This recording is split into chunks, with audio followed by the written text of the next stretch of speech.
Ang ganda ng puno na ito. Sarap pahingahan. Eh mga kasinag, ano? Masyadong mainit mga kasinag. Ayan, layo pa ating lalakarin.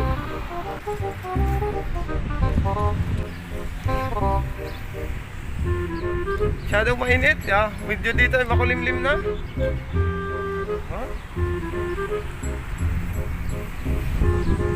Ganda ng halaman na ito, kasinag.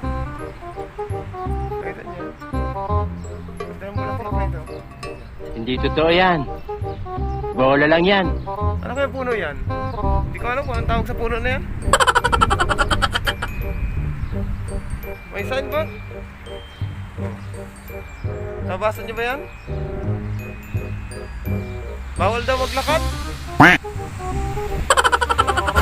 Malapit na tayo sa bus stop.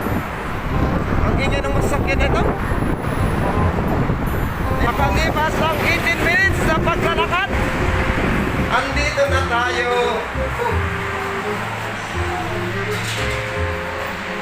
Kaya mga kasinag, pag-aantay tayo ng bus. Anong oras na? 3:49 ng hapon. Ayan, pag-aantay tayo ng bus papuntang Ras Al Khor. Ayan. Mag-aantay pa tayo ng almost 15 minutes. Kasi ang dating ng bus ay 4:10. Kada kalahating oras ang dating ng bus dito. Ayan tayo. Ito ang bus stop dito. Nakita ko ba yan? Yan ang mapa. Kung saan kayo mapupunta, pwede nyo tignan dyan. Mapupunta kayo sa ibang planeta, meron din dyan. Bakala na kayo maghanap. Ito mga kasinag, ang pupunta natin. Ang bus na dadaan dito ay 63A at 50. Yan yung antay nating bus, 63A. Biyaheng Alcos Ice Bus Station. Pero hanggang dito lang tayo guys, Ras Al Khor Custom. Hanggang dyan lang tayo. Siya nga pala mga kasinag, bago kayo sumakay ng bus, kailangan meron kayong bus card. Yung tinatawag ditong NOL card. Ito po yun. Kailangan i-punch nyo ito. At bago kayo buwaba, kailangan i-punch nyo rin itong bus card. Dito tayo sa loob. Yan.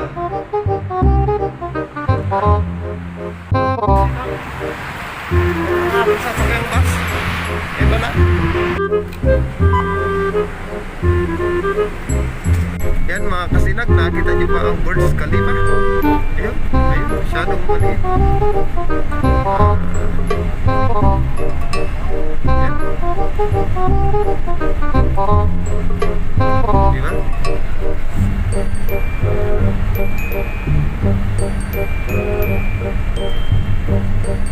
Pasensya na kayo, medyo maingay ang uong ng bus na ito.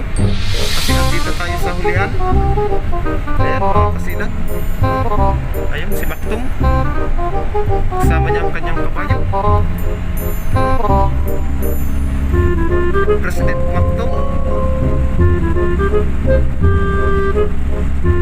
Ayan. Ayan mga kasinag.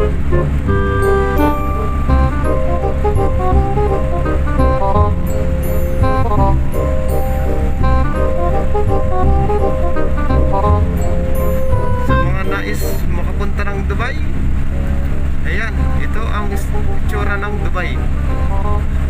Yan.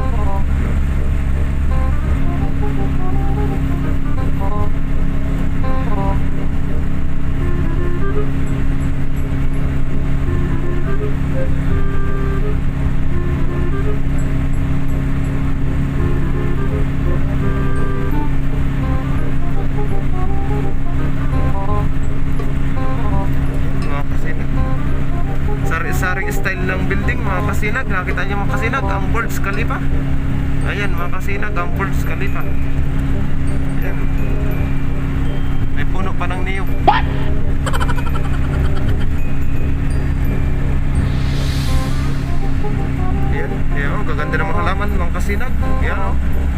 Oh my God! Wow!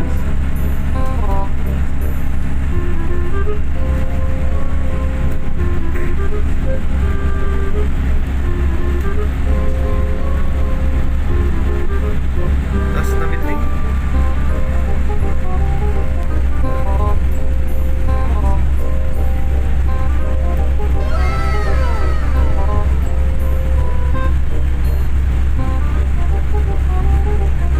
Galing tayo ng tulay. Ayan mga kasinag, malapit na tayo. Dalawang station na lang, dalawang bus stop na lang.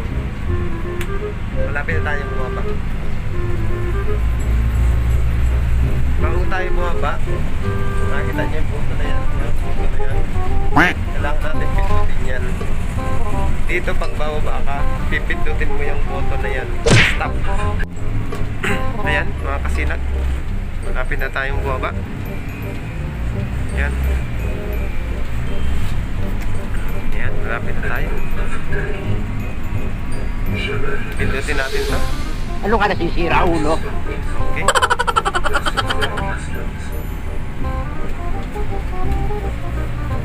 Yan tayo sa Ras Al Corpus to.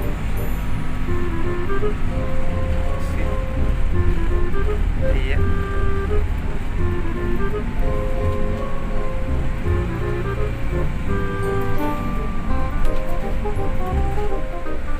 Okay, mga kasino.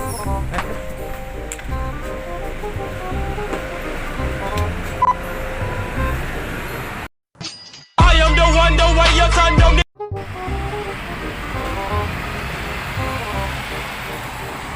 Ayan mga kasinag, dito na tayo. Ras Al Corpus to. Oh, mainit pa rin. Ayan o. Ayan, maglalakad naman tayo mga kasinag ng 11 minutes to 15 minutes papunta sa aking tratrabahuan na garage.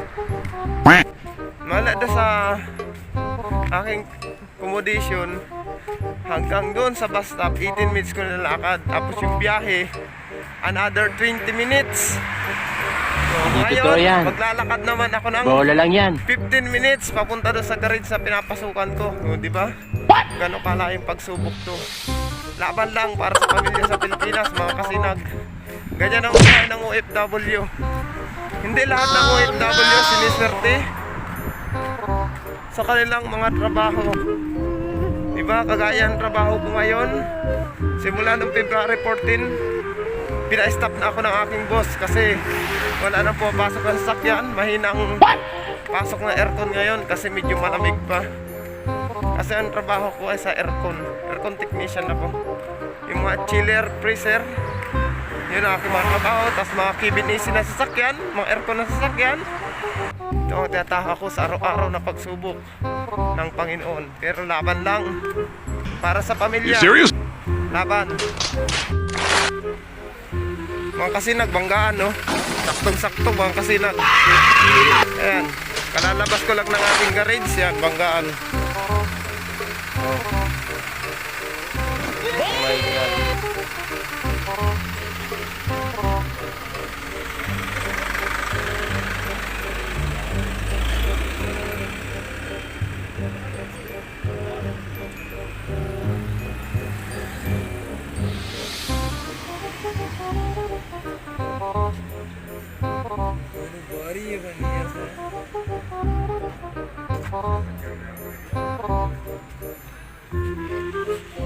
Sakto mga kasinag, oh. Kalalabas ko lang ng garage, banggaan sila. Nakita niyo sa likod ko na yan? Yan. Yan ang garage sa pinapasokan ko. Sakto lang, kalalabas ko doon. Yan nga, banggaan ngayon.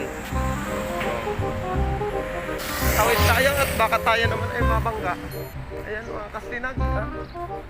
Sila'y nagdidiskusyon pa rin doon kung sino ang may mali. Dito tayo mga kasinag dadaan sa shortcut. Dito ba tayo daan sa shortcut? Yan. Dito ako malimit umano.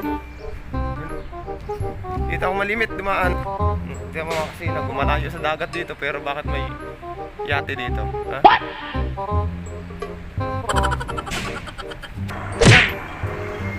Mag-aabang tayo mga kasinag ng bus na dadaan. Yan. Abang-abang tayo ng mga bus dito.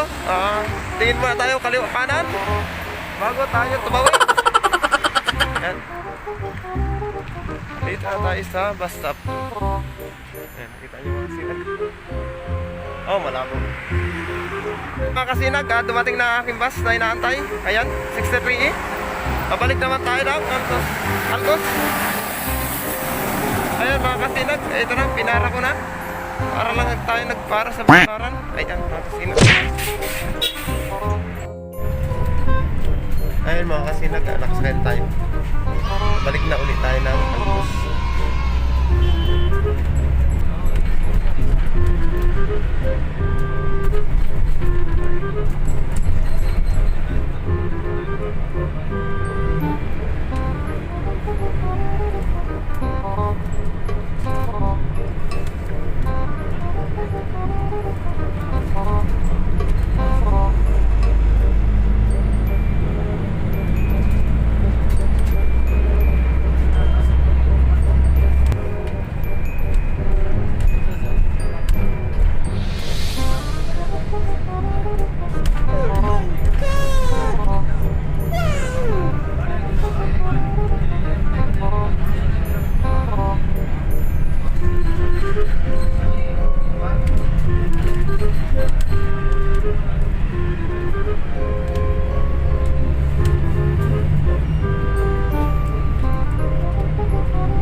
Ayan mga kasinag, malapit na tayong baba. Dito na tayo.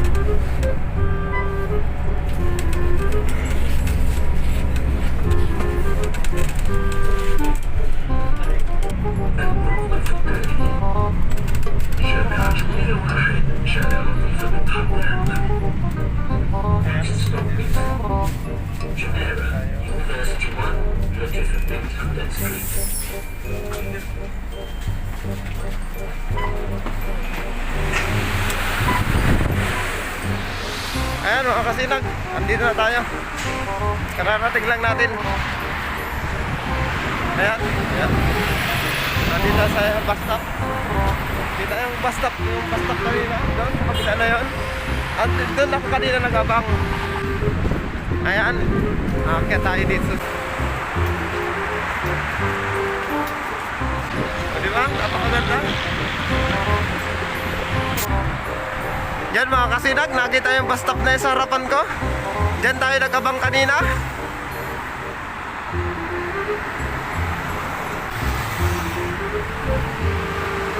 Ayan. Oh, may nakabike pa. Dito tayo sa ibabaw ng tulay. Ayan, dito naman tayo sa kabila. Anong meron dyan? Oh, diba? Ayan mga kasinag. Kakit lang natin ngayon, pauba naman tayo. Kasi tumawid lang tayo. Walang pedestrian sa uba, kundi itong tulay na ito. Ha? Oh. Yun. May na-extra. Ayan. Pakita ko sa inyo. Ganda. Baba na tayo mga kasinag. Dahil yan. Uwi na.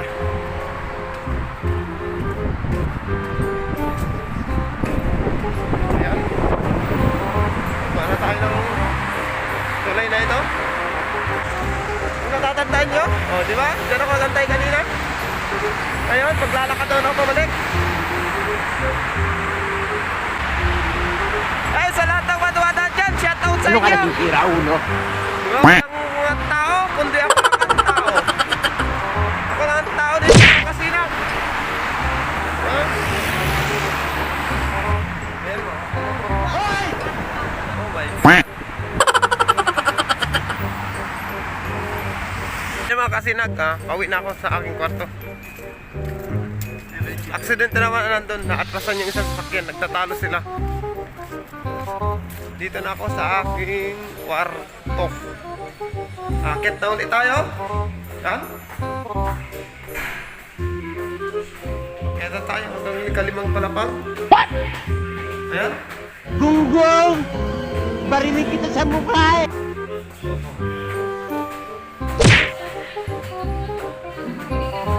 Okay. Shout out sa mga ukay-ukay dyan. Ukay-ukay dyan sa handanan. Ayan. Alin na tayo mga kasinag. Yan. Di ba?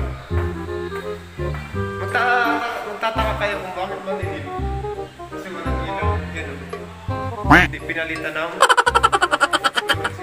Saka halos walang tao dito. Walang halos yung lahat ng kwarto na ito. Walang mga tao. 6 lang na kwarto ang may tao dito, ang may laman.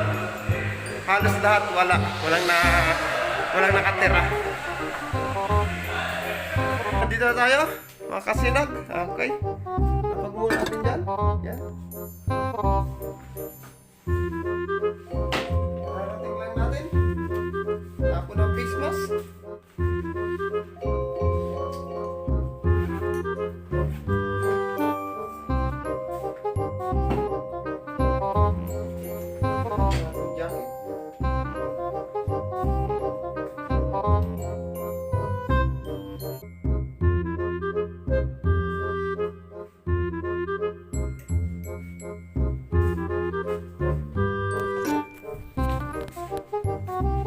Hanggang dito lang mga kasinag. Bye-bye!